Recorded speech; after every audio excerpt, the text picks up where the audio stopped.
Right, I'm going to do a very quick 3-minute video on changing the worm gear on a Mark 1, Mark 2 or an A series, A plus series Mini.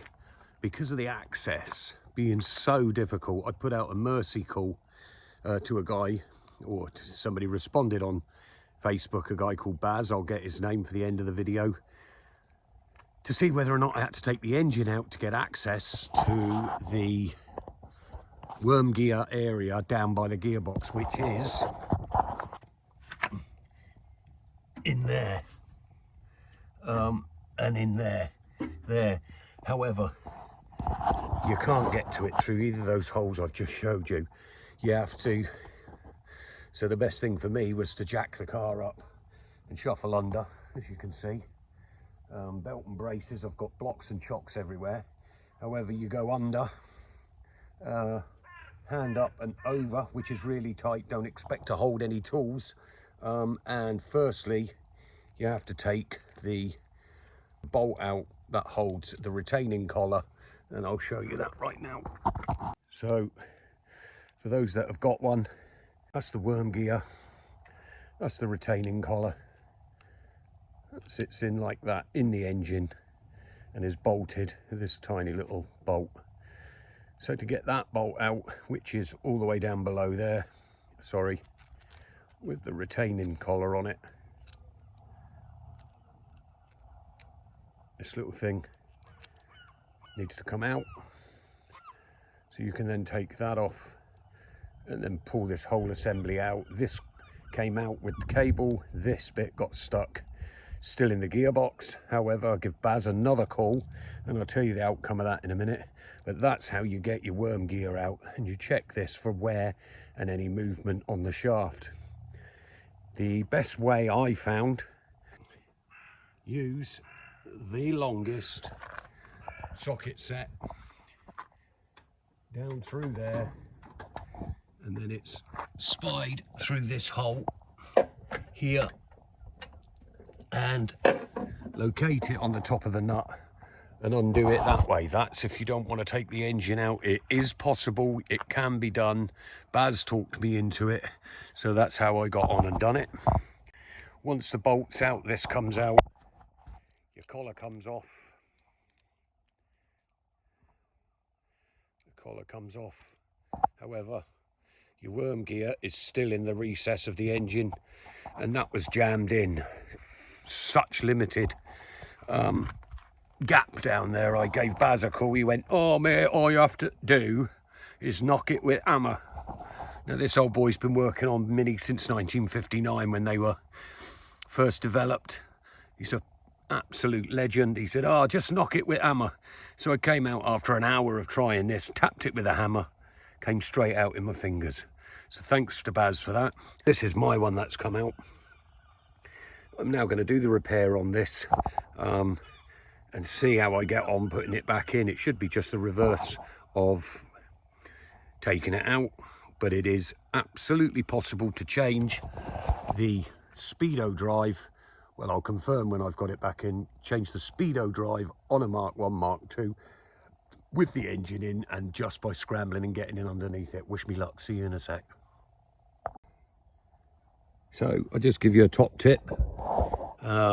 I've done this so many times. I've lost the little collar at the top of the Speedo drive so many times, down the tube all the way to the bottom, and it ends up down there. We're seriously unable to get him out. So just a top tip, let's just put a little bit of loose masking tape around the top, and it stops it dropping down to the bottom. Promise you, you can thank me later. So there you have it, a little bit of masking tape going around the nut, keeping the collar on, and a little tiny tab there so you can rip it off when you're in a confined space. And with the gasket, all I've done is to the tiniest little drops of super glue right on the outside at the top, both sides, and that's kept that in place for when I feed that down. Here we go. Now you only need to get it in the parish at this point, because it's not until you actually get down there from underneath the car that you're accurately be able to feed it in anyway. So that's about it. Jammed it in up the top here. That's the old red one. That's going to come out in a minute.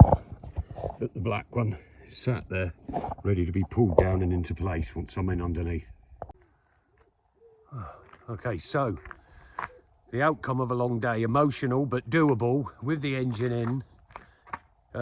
Just jacked up on my behalf to be able to get in underneath it, and I will show you where you have to look at it to be able to get the long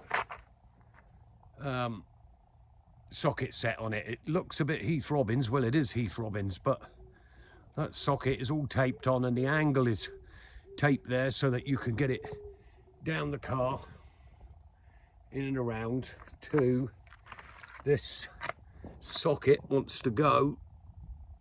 The socket wants to come down there, but from the top. So you go down there. It's not a very good video, I know, but if it helps anybody, you go down past there, spy it through that hole. Well, let's get a view of it. Down to the Speedo drive. See the socket, onto the nut, undo it that way, and do it up that way. And Bob's your uncle. Now, as I said, I got some advice from an old boy, and I'll put his name in the video somewhere. In fact, I'll find it now, 1 second. So his name is Baz Webb, and he's on the 50s Minis and Mark 1 Mini forums, all the old classic Mini forums on Facebook. And he didn't mind me calling him today, and he gave me a top tip. Once I'd got the securing cap off of the worm drive, the actual drive shaft and the collar, which you'll be familiar with if you're a mini man, it wouldn't come out. No matter, you're really restricted on getting your hand in there, but it's possible. I went and spoke to Baz, and he said, "Oh, Darren, all we usually do is give it a knock with an hammer, tap it around with an hammer." So I tapped it around with an hammer, 2 taps, 3 taps, because I was careful.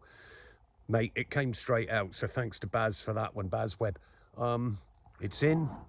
I will take a little bit of footage in a minute when hopefully we'll prove that the new Speedo cable and new Speedo drive, don't forget there's 17, 18 and other size Speedo drive nylon skew gears. Make sure you put in the same one as you've taken out.